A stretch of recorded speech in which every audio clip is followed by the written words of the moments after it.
I recently read a book called The Locust Effect, and while the general thesis of that book is outside the purview of this video, one of the things that they suggest is that for any functioning society, a functioning justice system is critical. And in the United States, some of our tax dollars go to paying for a functioning justice system. And I'm really thankful for that. And there's other things that happen at a federal government level that I'm thankful for. And so as we consider taxes and ordinary income brackets and FICA today, we want to take the dual line of sometimes we don't like paying taxes, but there are other times where I'm very thankful for the taxes that I do pay. So Spencer, as we think about ordinary income and FICA, what are some things that are important to know and understand?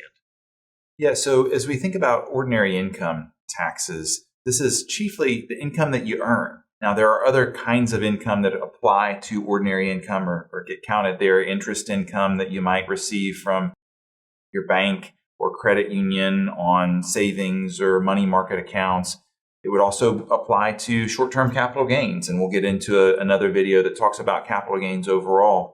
But there are other kinds of income that would be ordinary income, but most of the time we're thinking about that earned income that we have. And as we think about filing for taxes, there are essentially 5 different statuses that we could have. One would be a single filer. Another would be married filing joint. Another would be married filing separately. Another would be a head of household filing. That would be the equivalent of a single filer typically that has dependents under the roof.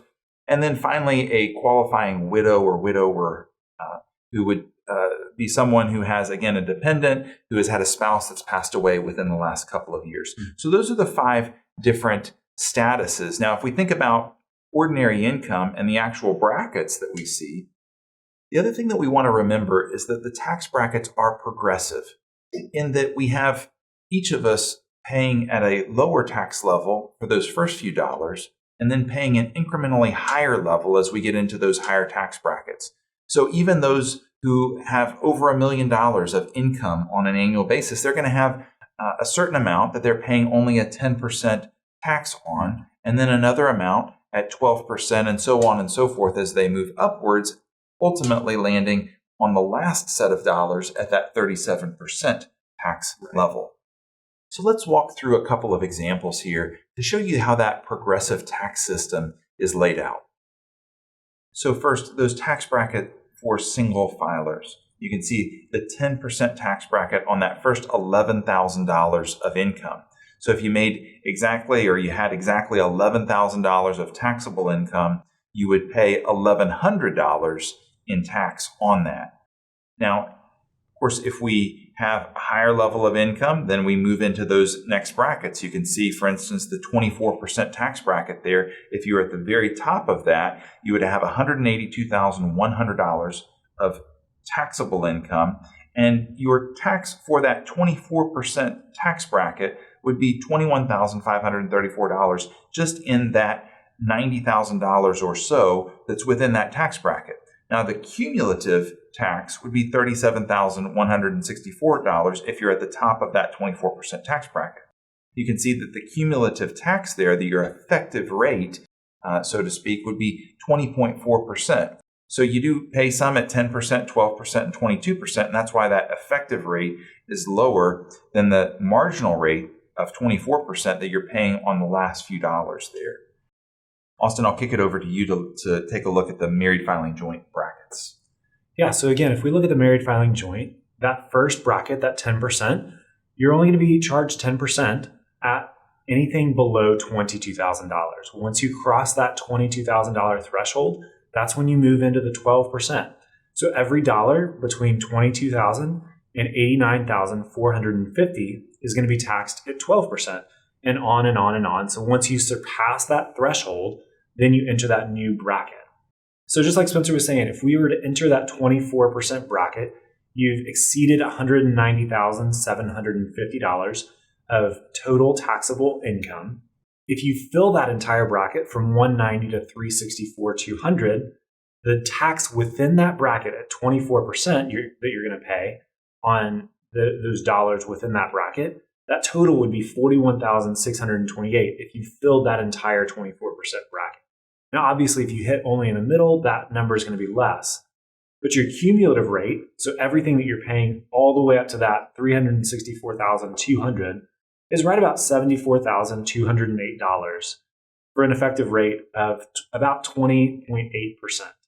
So again, as you move down, you can see that both the cumulative increases as well as your effective rate, because as more dollars are added at those higher levels, they're going to increase incrementally to those higher rates.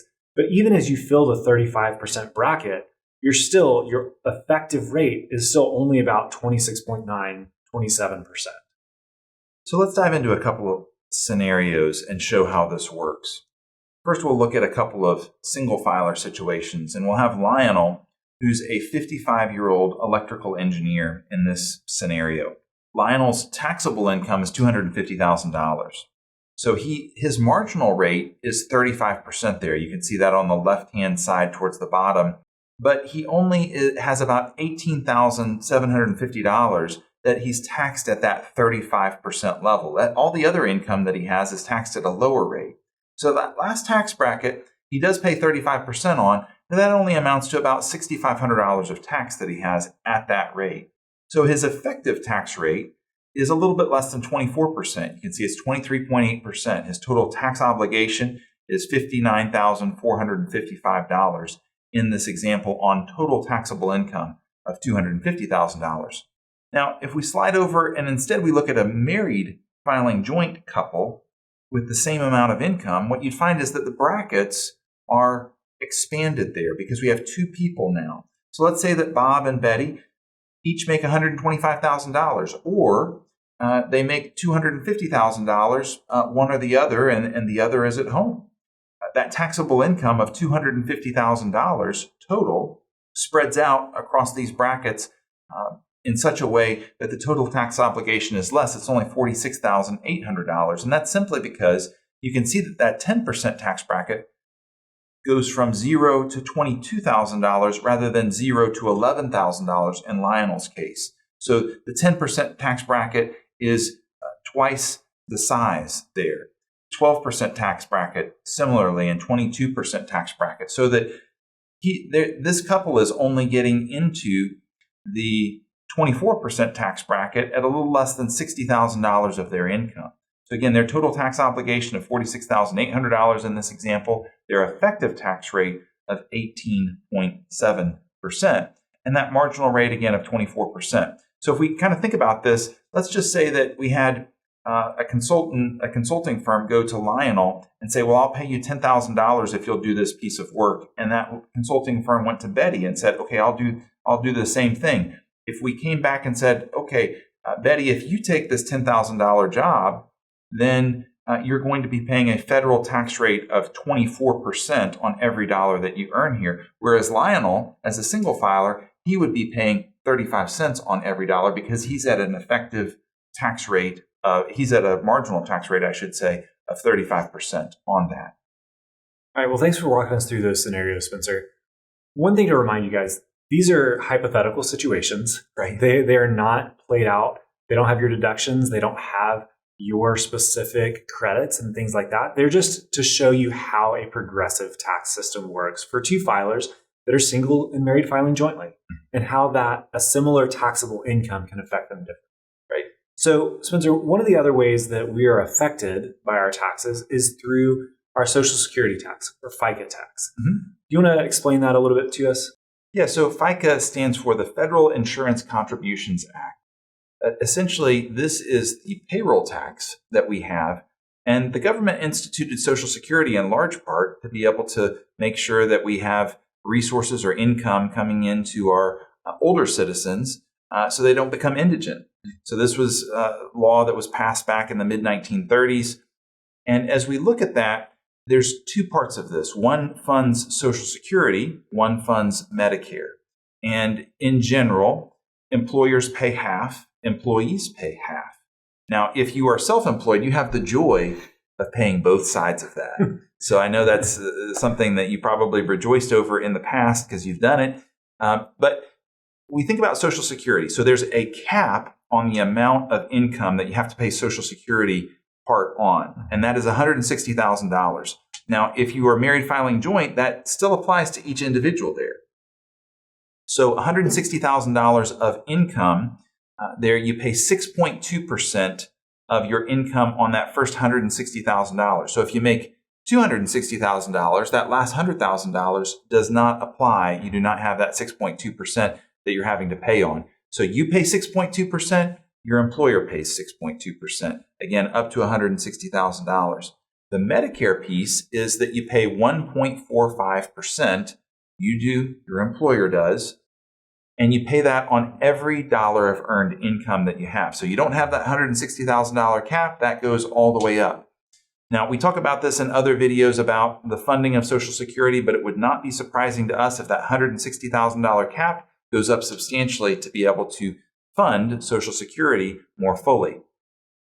Now, the other thing that I want you to know is that if you are a single filer and you have more than $200,000 of earned income, or you are married filing joint and you have above $250,000 together then you have an additional Medicare tax of 0.9% that is due.